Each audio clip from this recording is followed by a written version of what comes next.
Good morning students. आज 1 अक्टूबर है और मैं नवनीत कुमार जीएस प्लांट के प्लेटफॉर्म पर आज के करंट सेक्शन को लेकर आपके साथ हूं। आज का हमारा पहला क्वेश्चन है और पहला क्वेश्चन है कि अंतर्राष्ट्रीय कॉफ़ी दिवस कब मनाया जाता है। तो इसका हमारा सही आंसर हुआ कि अंतर्राष्ट्रीय कॉफ़ी दिवस मनाया जाता है 1 अक्टूबर को। ठीक है ना। ये क्या है कि हमारा इंटरनेशनल कॉफ़ी ऑर्गेनाइजेशन है और इसकी स्थापना हुई थी 1963 में। इसका जो हेड क्वार्टर है वो हमारा लंदन में है। तो इसी के तत्वाधान में यानी कि इसने कॉफ़ी को प्रमोट करने के लिए इस दिवस की शुरुआत की और इस दिवस को मनाया जाना शुरू हुआ हमारा 1 अक्टूबर 2015 को, यानी कि सबसे पहले 1 अक्टूबर 2015 को अंतर्राष्ट्रीय कॉफ़ी दिवस मनाया गया कॉफ़ी को प्रमोट करने के लिए। नेक्स्ट क्वेश्चन हमारा कि किस बैंक ने आईबी ई नोट सुविधा प्रारंभ की है। तो इसका हमारा डी ऑप्शन सही है, इंडिया बैंक। इस सुविधा के द्वारा क्या होगा कि सिर्फ एक उद्देश्य है कि कागज रहित कहना चाहिए, यानी कि कागज के बिना काम करना है और एक कामकाजी माहौल पैदा करना है अपने कस्टमर के लिए। तो एक कागज रहित और कामकाजी वातावरण पैदा करने के लिए जिससे कि काम बिल्कुल समय पर हो सके, हमारे इंडिया बैंक ने आईबी ई नोट सुविधा प्रारंभ की है। अगला क्वेश्चन, भारत में किस देश का एफपीआई सबसे अधिक है। तो भारत में सबसे अधिक एफबीआई आता है हमारा अमेरिका का। ठीक, क्या है कि एफबीआई एक विदेशी निवेश होता है और विदेशी निवेश दो टाइप का होता है। एक को हम बोलते हैं एफडीआई और एक को बोलते हैं एफपीआई, फॉरेन डायरेक्ट इन्वेस्टमेंट और foreign portfolio investment. Foreign direct का मतलब समझ में आ रहा होगा कि डायरेक्ट में कोई बाहर की कंपनी है, यहाँ पर ज़मीन खरीदे, ठीक है ना, उद्योग यहाँ से ही उद्यमी ले, ठीक है ना, यहीं से मशीनें खरीदे, सारी चीज़ें, यानी कि ऐसे यहाँ पर धंधा जमाए जैसे कि यहाँ का लोकल आदमी लगा जमाता है, उसको हम बोलते हैं एफडीआई। जबकि दूसरा होता है हमारा फॉरेन पोर्टफोलियो निवेश। इसमें क्या होता है कि बाहर का आदमी, जैसे कोई भी कंपनी अमेजन हुआ, तो यहाँ डायरेक्ट नहीं आएगी, वो कंपनी यहाँ के शेयर बाजार में निवेश करेगी, यहाँ किसी कंपनी में निवेश कर देगी वहाँ से पैसे, ठीक है ना। तो इसको हम बोलते हैं एफबीआई। तो जो सबसे ज़्यादा एफबीआई आ रहा है वो आ रहा है हमारा अमेरिका से।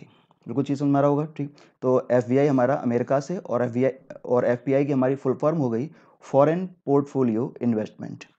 अगला क्वेश्चन हमारा, एफटीआईआई का नया अध्यक्ष कौन है। तो एफटीआईआई के हमारे जो अध्यक्ष बने हैं वो हैं शेखर कपूर। एफटीआई क्या है कि एफटीआई की हमारा जो संस्था है वो संस्था एक स्वायत्त संस्था है पूरी तरीके से, ठीक है ना। और हमारा इसकी फुल फॉर्म हो गई film and television institution of India. और ये जो संस्था होती है, जो भारत का सूचना एवं प्रसारण मंत्रालय है, सूचना एवं प्रसारण मंत्रालय सभी ने सुना होगा, सूचना एवं प्रसारण मंत्रालय के अधीन काम करती है ये संस्था। और इस संस्था का जो हमारा हेड क्वार्टर है, इस संस्था का हेड क्वार्टर है पुणे। तो एफटीआई के हमारे नए अध्यक्ष वर्तमान में बने हैं और वो अध्यक्ष हैं हमारे शेखर कपूर। अगले क्वेश्चन पे आते हैं कि आरबीआई ने 2 साल के लिए धनलक्ष्मी बैंक के निदेशक मंडल में अपने महाप्रबंधक को नियुक्त किया है, ठीक है ना। तो हमारा क्वेश्चन है कि वो महानिदेशक हमारे कौन हैं। तो वो हमारे महानिदेशक हैं डीके कश्यप। दूसरा क्या है कि इस धनलक्ष्मी बैंक की बात की जाए तो धनलक्ष्मी बैंक हमारी प्राइवेट सेक्टर की एक बैंक है और इसकी स्थापना 1927 में हुई थी। इसका जो हेड क्वार्टर है वो केरला में पड़ता है और केरला में जगह है त्रिशूर। तो त्रिशूर में इसका हेड क्वार्टर है और वर्तमान में इसके जो चेयरपर्सन या सीईओ हैं उनका नाम है हमारा सुनील गुरु वाक्सानी।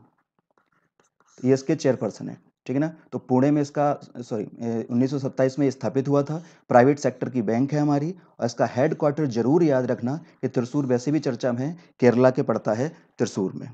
अगला क्वेश्चन हमारा कि भारत ने किस देश के साथ हरित रणनीतिक साझेदारी पर हस्ताक्षर किए हैं। तो इसका आंसर हुआ हमारा डेनमार्क, ठीक है, यानी कि सी ऑप्शन सही है। और डेनमार्क से जुड़ी हुई चीज़ कि डेनमार्क की कैपिटल क्या है। तो डेनमार्क की कैपिटल हमारी कोपेनहेगन। अगला क्वेश्चन हमारा, किस ऑनलाइन ई कॉमर्स कंपनी ने ग्राहकों के लिए फाइबर बीमा कवर की पेशकश के लिए बजाज ऑलियंस के साथ समझौता किया है। तो ये हमारी कंपनी हो गई फ्लिपकार्ट।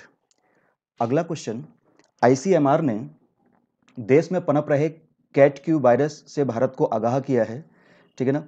तो किस देश में पनप रहा है। तो जैसे कि हमारा इस टाइम पे कोविड चल रहा है तो वैसे एक नया वायरस चर्चा में है और ये भी हमारा पनप रहा है चीन से। तो इसका आंसर हुआ हमारा चीन।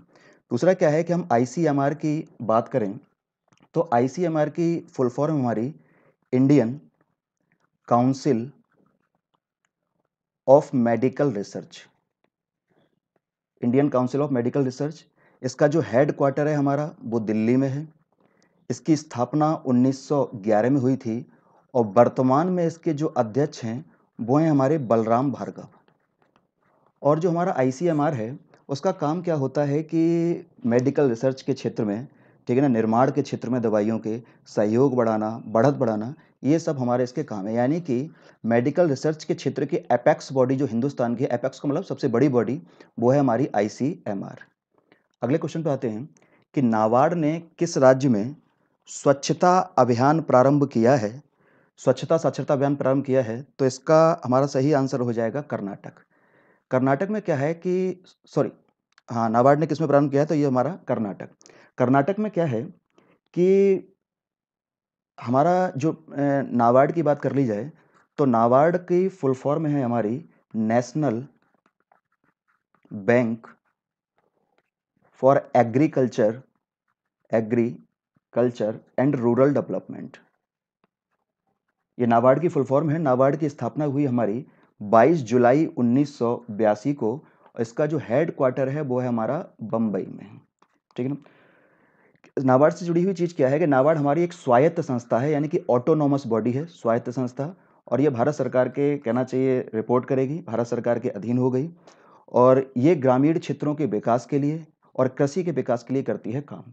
तो इसने ही स्वच्छता साक्षरता अभियान प्रारंभ किया है। और स्वच्छता साक्षरता अभियान में क्या है कि इस प्रोग्राम को शुरू करने में ये बोला गया है कि प्रोग्राम शुरू होगा हमारा 2 अक्टूबर से, यानी कि गांधी जयंती से। और इसमें तकरीबन देश भर के 2000 गाँव में तकरीबन 1 लाख आबादी को, यानी कि इस आबादी को दायरे में लाया जाएगा और इस आबादी को पानी का, स्वच्छता का और सफाई का ये पाठ पढ़ाया जाएगा। यानी कि 1 लाख गाँवों में, सॉरी 2000 गाँवों में पानी, स्वच्छता और सफाई को बढ़ावा देने के लिए कोशिश की जाएगी। और ये जो प्रोग्राम है वो हमारा प्रोग्राम चलेगा 26 जनवरी 2021 को। तो ये बोल दिया गया है, ठीक है। इसकी शुरुआत होगी गांधी जयंती 2 अक्टूबर से और चलेगा 26 जुलाई 2021 तक। नेक्स्ट क्वेश्चन पे आते हैं कि हरिजन सेवक संघ का 88वां स्थापना दिवस कब मनाया गया? तो ये आंसर हुआ हमारा 30 सितंबर। क्या है कि हरिजन जो सेवक संघ है, जो हमारी संस्था है जो दलितों के कल्याण के लिए काम करती है, इसकी स्थापना हुई थी 30 सितंबर 1932 को, याद रखना, ठीक। राजनीतिक उथल पुथल चल रही है और महात्मा गांधी जेल में हैं और ऐसी कंडीशन में महात्मा गांधी ने दलितों के उद्धार के लिए इस संस्था को कहना बनाया था। प्रारंभ में इसका नाम था अखिल भारतीय अस्पृश्यता विरोधी लीग, अस्पृश्यता मतलब छुआछूत विरोधी लीग। और बाद में इसी का नाम बदल कर दिया गया हमारा हरिजन सेवक संघ।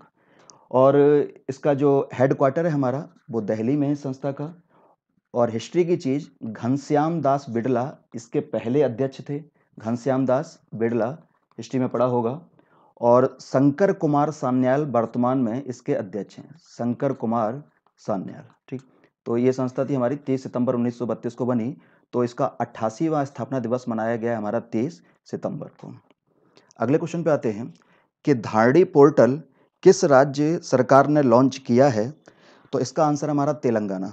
और इस धारणी पोर्टल के द्वारा सिर्फ ये किया गया है, जो हमारी संपत्ति होगी मतलब तेलंगाना की, वो पंजीकरण के लिए ऑनलाइन सुविधा उपलब्ध कराई जाएगी धारणी पोर्टल के माध्यम से। यानी कि कोई भी ज़मीन वगैरह होगी तो उसकी जो रजिस्ट्री होगी, पंजीकरण होगा, वो कैसे होगा? ऑनलाइन। तो यही कार्य करेगा हमारा धारणी पोर्टल। तो धारणी पोर्टल जारी हुआ है हमारा तेलंगाना में। अगला क्वेश्चन, गैर सरकारी संस्था एमनेस्टी इंटरनेशनल किससे संबंधित है? तो एमनेस्टी इंटरनेशनल जो है वो हमारी मानव अधिकार से संबंधित है, पहली चीज़, ठीक है ना। यानी कि मानव अधिकार की दिशा में ये एमनेस्टी इंटरनेशनल करती है काम। दूसरा क्या है कि एमनेस्टी इंटरनेशनल ये चर्चा में क्यों है? एमनेस्टी इंटरनेशनल ने रिसेंटली अपना सारा कारोबार, जितना भी कारोबार था वो इंडिया से अपना समेट लिया है, ठीक ना।